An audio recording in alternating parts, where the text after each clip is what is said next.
ኦርቶዶክሳውያን ወጣቶች በዓለማዊና በመንፈሳዊ ሕይወታቸው በሁለት ወገን የተሳለ ሰይፍ ሆነው ቅድስት ቤተክርስቲያንንና ሀገርን በታማኝነት ያገለግሉ ዘንድ ራሳቸውን የሚያዘጋጁበትና ክርስትናን በተግባር የሚገልጹበት ቦታ ነው ግቢ ጉባኤ። ወጣትነት የምንለው ደግሞ በቅድስት ቤተክርስቲያናችን አስተምሮ መሰረት ከ20 እስከ 40 ዓመት ያለው ዕድሜ ነው። ይህ የዕድሜ ክልል የእሳትነት ባህሪ ጎልቶ የሚታይበት ጊዜ ሲሆን በአግባቡ ከተጠቀምንበት ከራስ አልፎ ለቤተ ክርስቲያንና ለሀገር ዘርፈ ብዙ ተግባራትን በማከናወን መልካም ፍሬን ማፍራት የሚቻልበት ወርቃማ ጊዜ ነው። ነገር ግን በተቃራኒው የወጣትነት ዕድሜን በመልካም መንገድ መምራት ካልተቻለ ከራስ አልፎ ሀገርንና ቤተ ክርስቲያንን መጉዳትን ያስከትላል። የማኅበረ ቅዱሳን ግቢ ጉባኤ አገልግሎትም ኦርቶዶክሳውያን ወጣቶች በሁለንተናዊ ሕይወታቸው ስኬታማ እንዲሆኑ ስርዓተ ትምህርት ቀርጾ መምህር ቀጥሮ ለበርካታ ዓመታት ሲያስተምር ቆይቷል። አሁንም አገልግሎቱን አጠናክሮ በማስተማር ላይ ይገኛል። ከዚያም ባለፈ የግቢ ጉባኤ ተማሪዎች የመንፈሳዊ ሕይወት ጉዞ ጀምረዋልና ከራሳቸው አልፈው ለሌላው በመኖር እነርሱ የጀመሩትን መንፈሳዊ ሕይወት ጓደኞቻቸውም እንዲጀምሩና የክርስቶስ የፍቅሩን ጣዕም እንዲቀምሱ በትውልድ ቦታቸው ባሉ አጥቢያዎች በግቢ ጉባኤ የተማሩትን ትምህርት ለእህት ወንድሞቻቸው በማዳረስ እንዲሁም ለበለጠ አገልግሎት በየገዳማቱ በመሄድ ያብነትና ሌሎች መንፈሳዊ ትምህርቶችን በመከታተል ኦርቶዶክሳዊና ማህበራዊ ግዴታቸውን በመወጣት የክረምት የረፍት ጊዜያቸውን ተጠቅመውበታል። ዲያቆን ሙሴ አለማየሁ ነው የምባለው። በአዲስ አበባ ማዕከል የግቢ ጉባኤያት አገልግሎት ማስተባበሪያ ዋና ክፍል የቅዱስ ማርቆስ ማስተባበሪያ ተጠሪ ነኝ። ትምህርታቸውን ጨርሰው ወደ ቤተሰብ ወደ ክረምት ሲሄዱ ሁልጊዜም እንደሚደረገው እንደየተሰጧቸው አካባቢያቸው ነባራዊ ሁኔታ የቤት ስራ ይዘው ነው የሚሄዱት። ግማሾቹ የአብነት ትምህርት በገዳማት የአብነት ትምህርት ለሁለት ወርና ከዛ በላይ ቤተሰብን ትተው ህሊናቸው በተሰበሰበ ክትት ባለ መንገድ ሲማሩ የከረሙ ልጆች አሉ። ሌሎቹ ተተኪ አመራር የሰለጠኑ ልጆች አሉ። ተተኪ መምህራንም እንዲሁ ለአንድ ወር የሰለጠኑ ልጆች አሉን። እነዚህ እንግዲህ ከመካከላቸው የተመረጡና ለአገልግሎት የሚሰማሩ ናቸው። ከዛ ውጭ ያሉት ግን የተማሩትን በተግባር እንዲሞክሩ እንዲለማመዱ ነው የሚደረገው። በየአካባቢያቸው ባለው ሰንበት ትምህርት ቤት ገብተው እንዲያገለግሉ የማጠናከሪያ ትምህርት ባለማዊ ትምህርት ባሉ በአካባቢያቸው ያሉ ወጣቶችን ህፃናትን እንዲያስጠኑ የበጎ ፍቃድ አገልግሎት እንዲሰጡ ማለት ነው። ሌሎችም የበጎ አድራጎት ስራዎች በአጠቃላይ እዚህ ያስተማርናቸውን የክርስትና ትምህርት በተግባር እንዲሞክሩት እንዲለማመዱት ከዛ ባለፈ ግን በትርፍ ጊዜያቸው ንባብ እንዲያነቡ መጽሐፍትን በእነሱ ቋንቋ ምንድነው ቻሌንጅ የሚባላልና አንብበው ይህን አንብበው የመጣ የተባለ በየግቢ ጉባኤቱ እንደ የግቢ ጉባኤቱ ነባራዊ ሁኔታ ንባብንም እንዲለማመዱ እነዚህ ናቸው እንግዲህ እንደማስተባበሪያ የሞከርናቸው። ስሜ እጹብ ናደው ይባላል። የመጣሁት ከ5 ኪሎ ግቢ ጉባኤ የአባላት እንክብካቤ አቅም ማጎልበቻና ምክክር ክፍል ተጠሪ። ክረምት እግዚአብሔር ይመስገን ጥሩ ነበረ። ለተማሪ በተለይ ክረምትን ራስም ላይ ለመስራት ህይወታችንም ላይ ለመስራት የሚረዳ ወቅት ነውና ከሞላ ጎደል በንባብ እንዲሁም በየቦታችን ባለንበት ለምሳሌ ሰንበት ትምህርት ቤት በማገልገል ምናምን ከቤተ ክርስቲያን ላለመራቅ በሚለው ማለት ነው። ሌላው ደግሞ በዓለማዊ ትምህርታችን ላይ የሚረዳንና አካዳሚክሊ የሚረዳንን ነገሮችን እያደረግን እንደዛ ነው ያልፈው። እግዚአብሔር ይመስገን። እሺ ስሜ ፍጹም አሰጋኝ ይባላል። ገብረ ህይወት የክርስትና ስም። የመጣሁት ከ4 ኪሎ ግቢ ጉባኤ ነው። የ4 ኪሎ ግቢ ጉባኤ የ2018 ምክትል ሰብሳቢ ነኝ። በክረምቱ መርሃ ግብር ተተኪ መምህራን አብነት ምሁረ ኢየሱስ ገዳም ተሄዶ ተተኪ መምህራንም እንደዚሁ ተምረዋልና አብነቱም ቀጥሏል። ተተኪ መምህራንም እንደዛ። ከዛ በተጨማሪ ሁሉም ግቢ ጉባኤው አካላት በተለይ ስራ አስፈጻሚዎች ጋር ሰንበት ትምህርት ቤት እንዲታገዝ በጣም ትልቁን ሚና ተጫውተዋልና ሰንበት ትምህርት ቤትን በደንብ ለማገዝ ተሞክሯል። ከዛ በተጨማሪ የቀጣዩን ዓመት እቅድ ማለትም የዘንድሮን የ2018 እቅድን በደንብ ገምገመን አይተን ሁላችንም ስራ አስፈጻሚዎች እቅዱ ላይ ነበርን። አዲስ ሪፎርም ተደርጓልና እቅዱም ከዚህ ዓመት ጀምሮ በባለፈው ዓመት ተሞክሮ ነበረ። በአሁኑ ደግሞ በአዲሱ የእቅድ አስተቃቀድ በሱ ተጠቅመን ለ2018 የሚሆን እቅድ አቅደናል። ዲያቆን ማርቆስ ፍቅር እባላለሁ። የመጣሁት ከ6 ኪሎ ግቢ ጉባኤ የ6 ኪሎ ግቢ ጉባኤ የ2018 ሰብሳቢ። እንደ 6 ኪሎ ግቢ ጉባኤ በዘንድሮ ዓመት በጣም ብዙ ስራዎች ተሰርተዋል። ከማህበሩ ጋር በመተባበር ማለት ነው። ለምሳሌ በክረምት መርሃ ግብር ወደ ምሁር ኢየሱስ ከ17 ያልነሱ ዲያቆናትን ልከን ሲማሩ ከርመው መጥተዋል። ከዚህ ባለፈ ደግሞ ወደ ደብረ ብርሃን የተተኪ መምህራን ቤተክርስቲያን ነገ ሊያገለግሉ የሚችሉ መምህራንን ከ6 ያላነሱ መምህራን ልከን እንዲማሩ ተደርጓል። ከዛ ባለፈ ደግሞ ለዚህ ዓመት የሚሆኑ ስራ አስፈጻሚዎችን 13 ስራ አስፈጻሚዎችን በክረምቱ መርሃ ግብር ስልጠና የተለየ ስልጠና እንዲወስዱ ሆነው አሁን ስራቸውን ጀምረው ይሄው የአንድነት ጉባኤው ተጀምሯል ማለት ነው። በየግቢ ጉባኤው ካሉ ኦርቶዶክሳውያን ተማሪዎች ውስጥ የመመዘኛ ፈተናውን ወስደው ያለፉ ተማሪዎች ወጪያቸው በግቢ ጉባኤ ተሸፍኖ ለ2 ወራት የተተኪ መምህራንና የአብነት ትምህርትን ተምረዋል። በዚህ ወቅትም ተግባራዊ ክርስትናን ማለትም ጾም፣ ጸሎት፣ ስግደትን እንዲሁም ከሌሎች መንፈሳዊ ወንድሞቻቸው ጋር በመከባበርና በህብረት መኖርን ተለማምደውበታል። ስሜ ቃል ኪዳን ቦጋለ ይባላል። የመጣሁት ከ6 ኪሎ ግቢ ጉባኤ ነው። ግቢ ጉባኤ የተለያዩ መራግሮችን አዘጋጅቶ ነበር። ከነሱ መካከል ዋነኛው የአብነት ትምህርት ወደ ገዳማትና የተተኪ መምህራን ነበረ። ከነዛ ውስጥ እኔ የተሳተፍኩበት የአብነት ትምህርቱን ነበረ። እሱም የነበረው ወደ ምሁር ኢየሱስ ገዳም ነበር።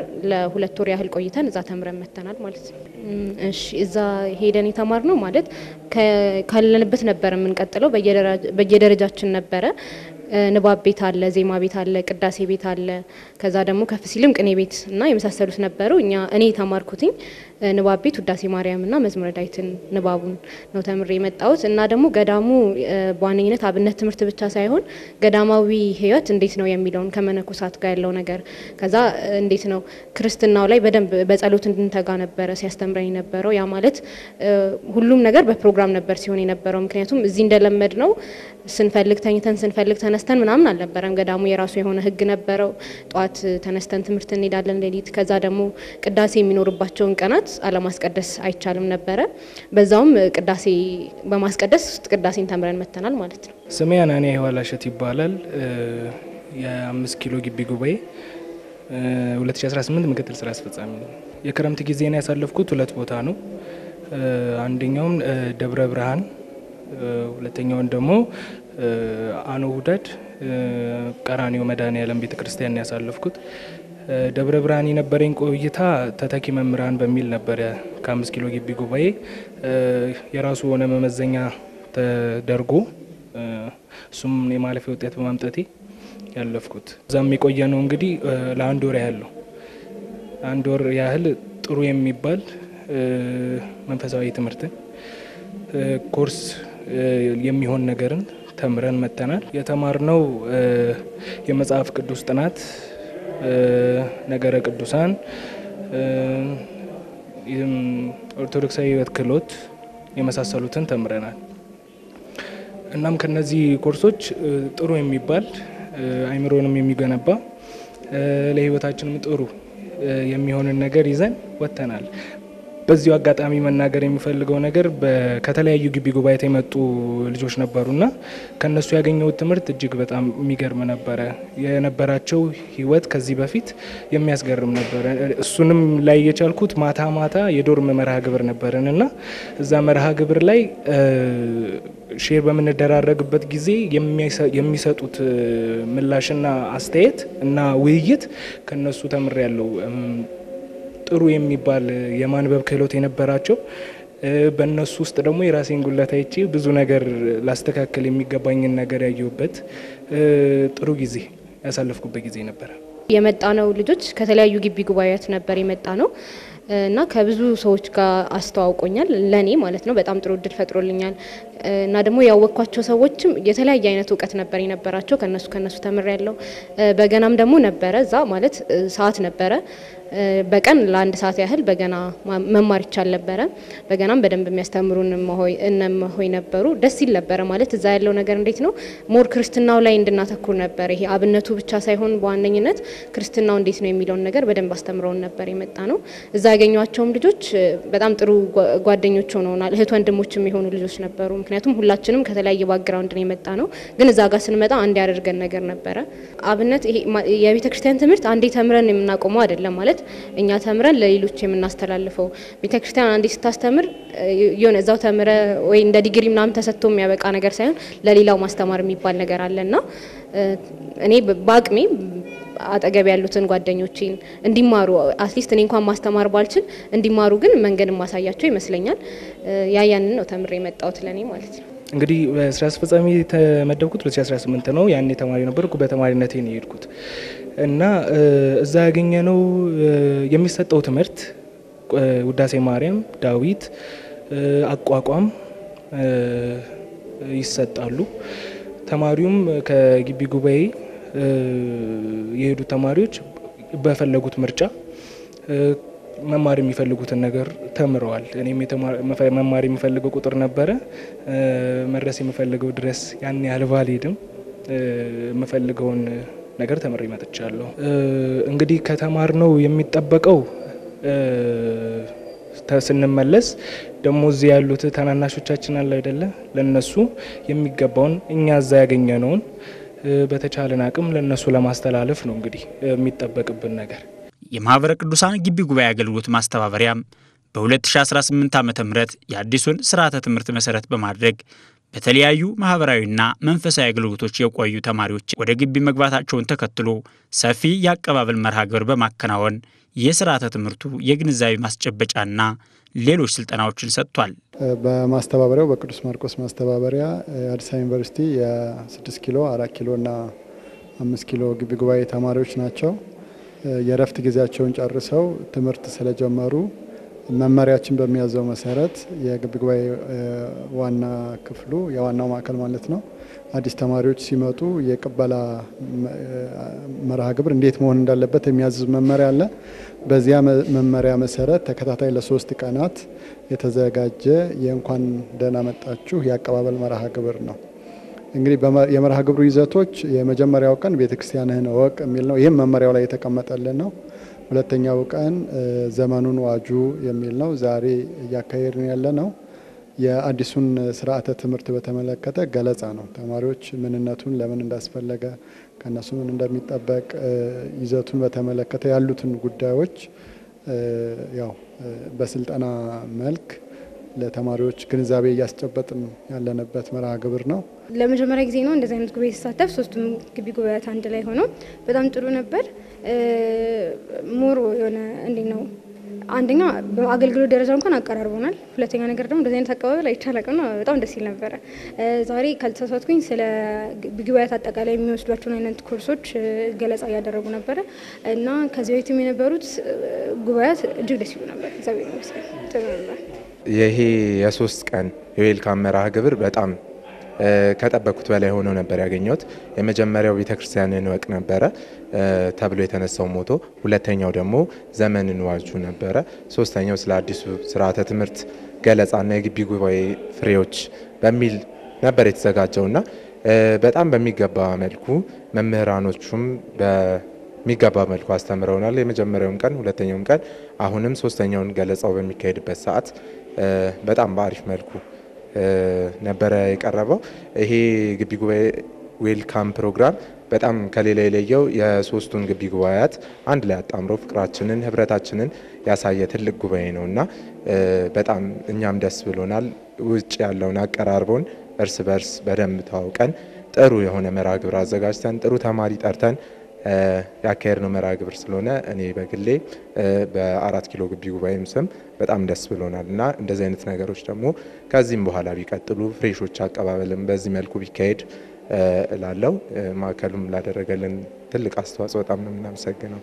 የቅዱስ ማርቆስ ማስተባበሪያ ስራ አስፈጻሚዎች በ2018 ዓ.ም በአዲስ መንፈስና ከወትሮ በተለየ አገልግሎቱን ለማጠናከር ማቀዳቸውን የገለጹ ሲሆን የመማሪያ ቦታ፣ የአዲስ አበባ ዩኒቨርሲቲ የራስ ገዝ መሆንና የመምህራን እጥረት ተግዳሮት ሊሆኑ እንደሚችሉ ጠቁመዋል። ያለፈው ዓመት ትንሽ የነበረን ክፍተት እርስ በርስ የመቀራረብ ጉዳይ ነበረ።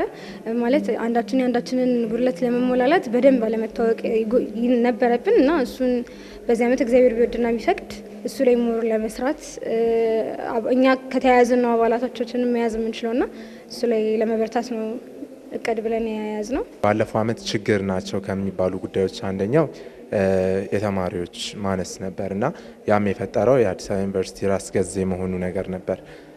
ያንን ለመቅረፍ ባለፈው ዓመት በጣም አስቸግሮን ነበርና አሁን የተለያዩ ሪሰርቾች እየተሰሩ ነው እና በዚህ ዙሪያ ምን ብናደርግ ይሻላል፣ ሰልፍ ስፖንሰር ተማሪዎችን እንዴት እንያዛቸው በሚል በጣም ማዕከሉም ይዞታል። እኛም በግቢ ጉባኤ ይዘነዋል እና ያንን በመስራት ላይ እንገኛለን። ልክ እሱ ተሰርቶ እንዳለቀ የተማሪ ቁጥር ማነስ የሚለውን ነገር ምንቀርፍ ይሆናል።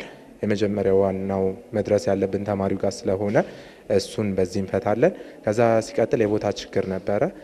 የተለያዩ ነገሮችን ከበፊቱ አንጻር ተጠቅመን የተለያዩ ሜቶዶችን 3 ኪሎ ግቢ ጉባኤያት አንድ ላይ በማድረግ 2ቱን አንድ ላይ በማድረግ እንደዚህ እያደረግን ቦታውን ለማመቻቸት አንድ ባች የሚማሩትን ተደርጓል። ይሄ ነው በዚህ ዓመት የሚተገበረውና ከሞላ ጎደል ችግሩ በጣም ተቀርፏል። የአዲስ አበባ ራስ ገዝ መሆኑ እንደ ተግዳሮት ሆኗል ብዬ አስባለሁ። ማለት አሁን ለምሳሌ በፊት በነበረው ከሆነ ተማሪ በውጤቱ ነው የሚገባው እና የክፍለ ሀገር ልጆችም የአዲስ አበባ ተማሪዎችም ቢሆኑ ይመጣሉ፣ ከዛ ግቢ ጉባኤያትም ላይ አባላት ይሳተፋሉ አይነት ነገር ነው።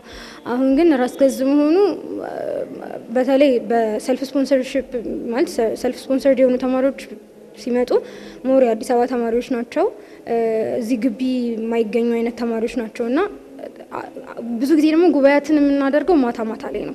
ያ ደግሞ ተማሪዎች እንዳይገኙ ያደርጋል። ምናልባት እግዚአብሔር መልካም ፈቃድ ሆኖ ቀን ላይ አይነት ጉባኤዎች ካልተዘጋጁ በስተቀር አይ ቲንክ ከዚህ በፊት እንደዛ አይነት ጉባኤ ተሞክሮ ነበር ላስት ይር ስለነበረ የተጀመረው እና ግን ተግዳሮት ነው ብዬ አምናለሁ።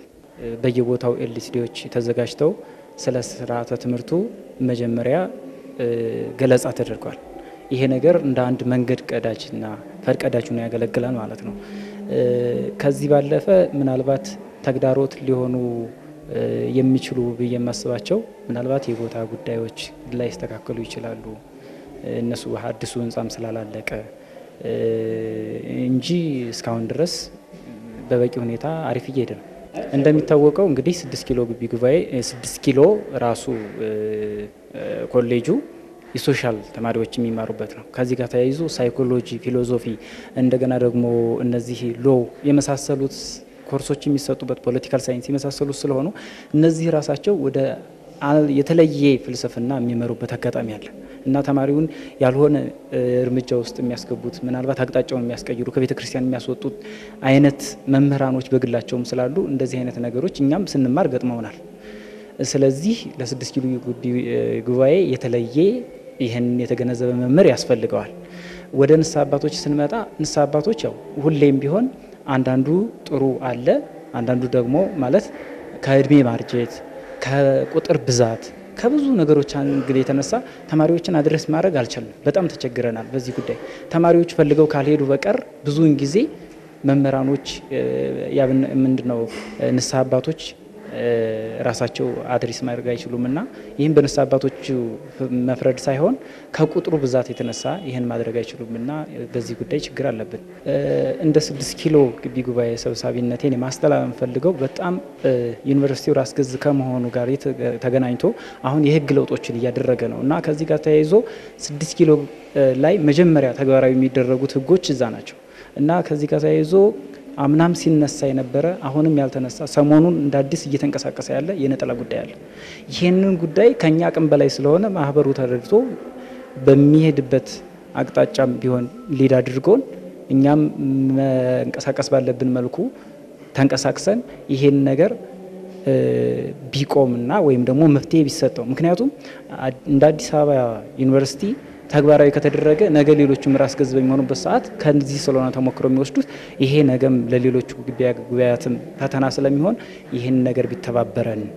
ከዛ ውጪ በየቦታው አንዳንድ ቦታዎች ላይ የሚያስቸግሩን ችግሮች ይኖራሉ። ፐርሰናሊ ማለት ነው እንደ ተቋም ሳይሆን በአጥቢያም ቢሆን እንደ ተቋም ሳይሆን ፐርሰናሊ የሚያጋጥሙ ችግሮች ስላሉ እነሱን ማህበሩ ቢያወያይልን ቢያናግርልን ምክንያቱም እኛም ተማሪ ስለሆን ልምዱም ስለሌለን ቶሎ የምናደርግ ነገር ስላለ እነዚህ ነገሮች በእነሱ በኩል ቢያልቅልን እላለሁ። አመሰግናለሁ። አዲሱ ስርዓተ ትምህርት ተግባራዊ ሆኖ ዘመኑን የዋጁ አገልጋዮችን ማፍራት ይቻል ዘንድ መምህራን የተማሪዎችን ስነ ልቦና በመረዳትና በቂ ዝግጅት በማድረግ አስተባባሪዎችና የግቢ ጉባኤ ስራ አስፈጻሚዎች ክትትልና ድጋፍ በማድረግ እንዲሁም የአጥቢያ ሰንበት ትምህርት ቤቶችና ባለድርሻ አካላት ድርሻቸውን መወጣት ይኖርባቸዋል።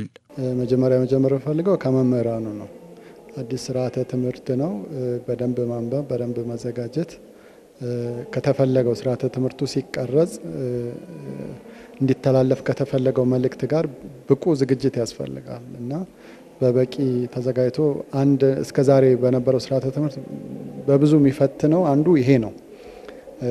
ብቁ ዝግጅት እና የበቁ መምህራን እጥረት ነው እና እንደው ያሉ መምህራንም በጎ ፈቃደኝነት ቢያሳዩ በአገልግሎት ላይ ያሉ ጥሩ አቅም ያላቸው መምህራን ከዚህ የሚበልጥ አገልግሎት አለ ብለን አናስብም። እኛ ተተኪ ትውልድ ከማፍራት የበለጠ አገልግሎት አለ ብለን አናስብም። ለዚህ ትኩረት ሰጥተው እንደው ቢያግዙ የሚል ሀሳብ አለ። መምህራኑ የተመደቡትን ደግሞ ተዘጋጅተው በበቂ ዝግጅት ትምህርቱን ቢሰጡ ብለን እናስባለን። እንደ ማዕከል ምናልባት ወደ ማርቆስ ማስተባበሪያ ትንሽ ላውርደውና በዋናነት የሚፈትነን የቦታ ጉዳይ ነው። ቦታ በጣም የምንፈተንበት ጉዳይ ነው። ስለዚህ ከአጥቢያዎች ጋር በመነጋገር አጥቢያዎችን በዛ አጋጣሚ ሰንበት ቤቶች አጥቢያዎች ይህንን ቢሰሙን አገልግሎቱን ቢያግዙ በእርግጥ እስካሁንም እያገዙ ነው ግን እንደው ካላቸው የነሱም አገልግሎት እኩል ይህንን አገልግሎት አይተውት ቢያግዙ በጣም የምንቸገርበት ጉዳይ ስለሆነ ማለት ነው። ስለዚህ ከማዕከሉ ይህን እናስባለን። የማዕከሉ አባላት ነባር አባላት ትልልቅ አባላት የህይወት ልምዳቸውን እነሱ ያለፉበትን የደረሱበትን ልጆቹን ቀረብ ብለው እንዲመክሩ እንዲያንጿቸው መንገድ እንዲያሳዩቸው እንጠብቃለን። በርቀት ሳይሆን ቀረብ ብሎ አገልግሎቱን እንዲያዩት በምክክርም በተለያየ መንገድ ልጆቹን አቅጣጫ ማሳየት ያስፈልጋል ብለን እናስባለንና በዓለማዊም በዘመናዊ በመንፈሳዊም ትምህርት ይህን እንዲያደርጉ ከማህበሩ ነባር አባላትም ከማህበሩም አጠቃላይ ይሄ ይጠበቃል። እንደ ማስተባበሪያ እንግዲህ እኛ በቅርበት ሁሉ ጊዜ እንደ ሰጎን እንቁላል አይን የማይነቀልበት አገልግሎት ነው የግቢ ጉባኤ አገልግሎት እንላለን። ትንሽ ዞር ከተባለ ዘመኑ ፈታኝ ስለሆነ የሚጠፉበት የሚሄዱበት መንገድ ብዙ ስለሆነ ሁሉ ጊዜም አይናችንን ከነሱ ላይ ሳንነቅል ነው አገልግሎቱ እንዲፈጸም የምናስበው። ስለዚህ በተሻለ አቅም ማስተባበሪያውንም አጠናክረን ለማገልገል እናስባለን። እንደ ግቢ ጉባኤ ስራ አስፈጻሚም ይሄው የነሱም ይሄ ኃላፊነት አለ። ልጆቹን የመጠበቅ የመምራት ከትምህርታቸው ጎን ለጎን በእርግጥ እነሱ ሁለት ድርብ ኃላፊነት ነው ያላቸው። ትምህርታቸውንም በውጤታማነት መፈጸም ይገባቸዋል። እንዲሁም ደግሞ አገልግሎቱን በተሳካ መንገድ ማገዝ አለባቸው እና ብዙ ጊዜ ያው ጉባኤው የሚመስለው ስራ አስፈጻሚውን ስለሚሆን የነሱ ጠንክሮ በመንፈሳዊ ሕይወት ማደግ አርአያ መሆን አገልግሎቱን በንቃት ማስቀጠል ይጠበቃል። እንግዲህ አባላቱ ደግሞ ዘመኑ ፈታኝ ነው እና ዘመኑን ዋጁ እንደተባለው ብዙ አሜኬላ እሾህ እንቅፋት ብዙ ተኩላ ያለበት ዘመን ስለሆነ ወደ ቤተክርስቲያን መጥተው እንዲማሩ የቤተክርስቲያንን ትምህርት እንዲያውቁ ቁጭ ብለው ትምህርቷን ቤተክርስቲያኗን እንዲያውቋት እንዲማሩ ጥሪ እናደርጋለን። ያው ስርዓተ ትምህርቱ ሁሉ ነገር አይሸፍንም፣ የነሱም ጥረት ያስፈልጋል። በጎደለው ደግሞ ትንሽ አቅጣጫ ነው መምህራን ሊያሳዩቸው የሚችለው። የቀረውን በማንበብ በመጠየቅ የተሻለ እውቀት ይዘው እንዲወጡ መልእክት እናስተላልፋለን። በዚህ ዓመት ያው የተለየ የሚያደርገው ምንድነው? አዲስ ስርዓተ ትምህርት ወደ ትግበራ የምንገባበት ነው። አምና የተወሰኑ የሙከራ ትግበራዎች ነበሩ በተወሰኑ ግቢ ጉባኤያት ላይ። ዘንድሮ ካለው የማዕከሉ አቅም በተነጻጻሪ በብዙ ግቢ ጉባኤያት ወደ 32 እና ከዛ በላይ ግቢ ጉባኤያት አዲሱ ስርዓተ ትምህርት ትግበራ የምንጀምርበት ነው። እንግዲህ ከዚህ በፊት የነበሩ ስርዓተ ትምህርቱ ላይ የኮርስ አሰጣጣችን ላይ የነበሩ ክፍተቶችን አርመን በተሻለ ተማሪዎችን ሊያበቃ በሚችል ከዓላማችን ከግባችን ጋር አብሮ ሊሄድ በሚችል መንገድ በተሻለ አደረጃጀትና አቅም ተግባራውን እንጀምራለን ብለን የምናስብበት ዓመት ነው። ይሄ ልዩ ያደርገዋል።